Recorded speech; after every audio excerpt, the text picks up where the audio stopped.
महेश महाशिव पुराण की गाथा सुनने के लिए गुरुजी के सामने कक्षा चौकड़ी मारकर बैठ गया। उसके माता पिता किसान थे और उन्होंने उसका नाम भी भगवान शिव के कई नामों में से चुनकर बहुत प्यार से रखा था। बचपन से ही महेश भगवान शिव और उनकी महिमा सुनने के लिए हमेशा तैयार रहता था और आज अपने गुरुजी से उनकी महान कथा सुनने के लिए वो बहुत उत्सुक था। उसने अपने हाथ जोड़ लिए और गुरुजी से विनम्रता से कहा, गुरुजी, कृपया पहले अध्याय का वर्णन कीजिए। ओम नमः शिवाय। पहला अध्याय सुनने से पहले तुम्हें ये जानना होगा कि शिव पुराण है क्या। शिव पुराण सभी पुराणों में सर्वाधिक महत्वपूर्ण व सबसे ज्यादा पढ़े जाने वाले पुराणों में से एक है। भगवान शिव के कई रूपों, उनके अवतारों, ज्योतिर्लिंगों, भक्तों और भक्ति का विशद वर्णन इस ग्रंथ में किया गया है। इसमें शिव के कल्याणकारी रूप का विवेचन, रहस्य, महिमा और उपासना का विस्तृत वर्णन भी है। शिव पुराण में शिव को पंच देवों में प्रधान, अनादि सिद्ध परमेश्वर के रूप में स्वीकार किया गया है। शिव महिमा, लीला कथाओं के अतिरिक्त इसमें पूजा पद्धति, अनेक ज्ञानप्रद आख्यान और शिक्षाप्रद कथाओं का सुंदर संयोजन भी है। इसमें भगवान शिव के भव्यतम व्यक्तित्व का गुणगान किया गया है। जी गुरुजी, शिव तो स्वयंभू हैं, शाश्वत हैं, सर्वोच्च सत्ता हैं, विश्व चेतना हैं और ब्रह्मांडीय अस्तित्व के आधार हैं। हाँ महेश, क्या तुम जानते हो, शिव पुराण का संबंध शैव मत से है। इस पुराण में प्रमुख रूप से शिव भक्ति और शिव महिमा का प्रचार प्रसार किया गया है। गुरुजी, मैंने सुना है कि सभी पुराणों में शिव को त्याग, तपस्या, वात्सल्य और करुणा की मूर्ति बताया गया है। कहा गया है कि शिव सहज ही प्रसन्न हो जाने वाले एवं मनोवांछित फल देने वाले हैं। इसके अलावा शिव पुराण शिव के जीवन चरित्र पर प्रकाश डालते हुए उनके रहन सहन, विवाह और उनके पुत्रों की उत्पत्ति के विषय में विशेष रूप से वर्णन करता है। महाशिव पुराण के पहले अध्याय में एक महायज्ञ का वर्णन होता है और सूत जी का परिचय होता है, जहां वो कहते हैं, जो आदि से लेकर अंत में हैं, नित्य मंगलमय हैं, जो आत्मा के स्वरूप को प्रकाशित करने वाले हैं, जिनके 5 मुख हैं और जो खेल खेल में जगत की रचना, पालन और संहार तथा अनुग्रह एवं तिरोभाव रूप 5 प्रबल कर्म करते हैं, उन सर्वश्रेष्ठ अजर अमर उमापति भगवान शंकर का मैं मन ही मन चिंतन करता हूं। गुरुजी, सूत जी कौन थे? क्या ये कोई महाज्ञानी, महर्षि या कोई महान राजा थे? राजा नहीं महेश, सूत जी महर्षि व्यास जी के शिष्य थे और शिव महापुराण का पहला अध्याय विद्वेश्वर संहिता एक रोचक समारोह से शुरू होता है। तो गुरुजी, क्या सूत जी भी महर्षि व्यास की तरह ही एक महाज्ञानी थे? कुछ ऐसा ही समझ लो महेश।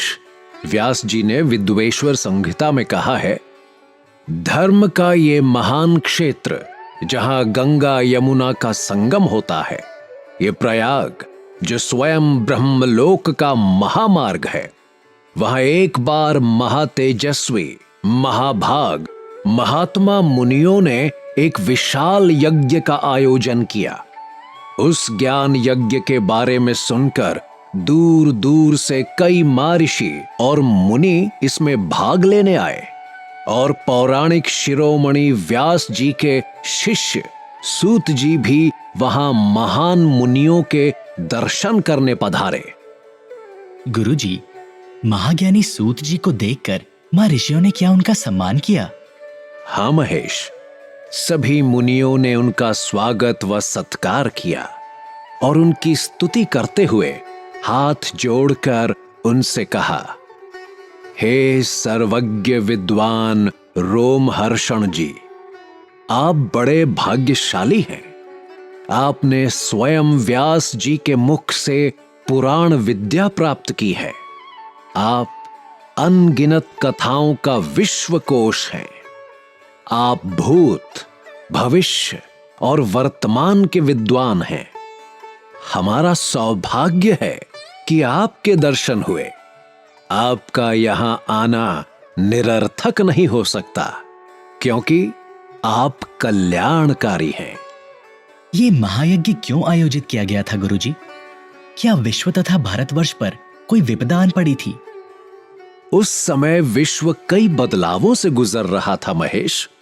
कुछ अच्छे तो कई बुरे। महर्षियों ने सूत जी से कहा, हे उत्तम बुद्धि वाले सूत जी, आप शुभाशुभ पुराण विद्या और तत्व का वर्णन करें, जिसे सुनने की हमारी इच्छा रहती है। घोर कलयुग आने पर मनुष्य पुण्य कर्म से दूर होकर दुराचार में फंस जाएगा, दूसरों की बुराई करेगा, हिंसा करेगा, पराई स्त्रियों के प्रति आसक्त होगा। मनुष्य मूर्ख, नास्तिक और पशु बुद्धि हो जाएगा। अतः इस यज्ञ का आयोजन पृथ्वी और मनुष्य के महाकल्याण के लिए किया गया है। तो क्या सूत जी ने इस यज्ञ में महाशिव पुराण का वर्णन किया था? महामुनि ने कहा, सूत जी, कलयुग में वर्णाश्रम व्यवस्था नष्ट हो जाएगी। प्रत्येक वर्ण और आश्रम में रहने वाले अपने अपने धर्मों के आचरण को त्याग कर विपरीत आचरण करने में सुख प्राप्त करेंगे। इस सामाजिक वर्ण संकरता से लोगों का पतन होगा, परिवार टूट जाएंगे और समाज पूरी तरह से बिखर जाएगा।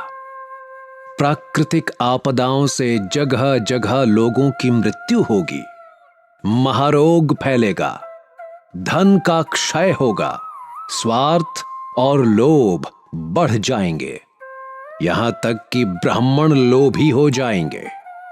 मद से मोहित होकर दूसरों को ठगेंगे, पूजा पाठ नहीं करेंगे और ब्रह्म ज्ञान से शून्य हो जाएंगे। क्षत्रिय अपने धर्म को त्याग कर पापी और दुराचारी हो जाएंगे। शौर्य से रहित हो वे कुकर्मों के अधीन हो जाएंगे।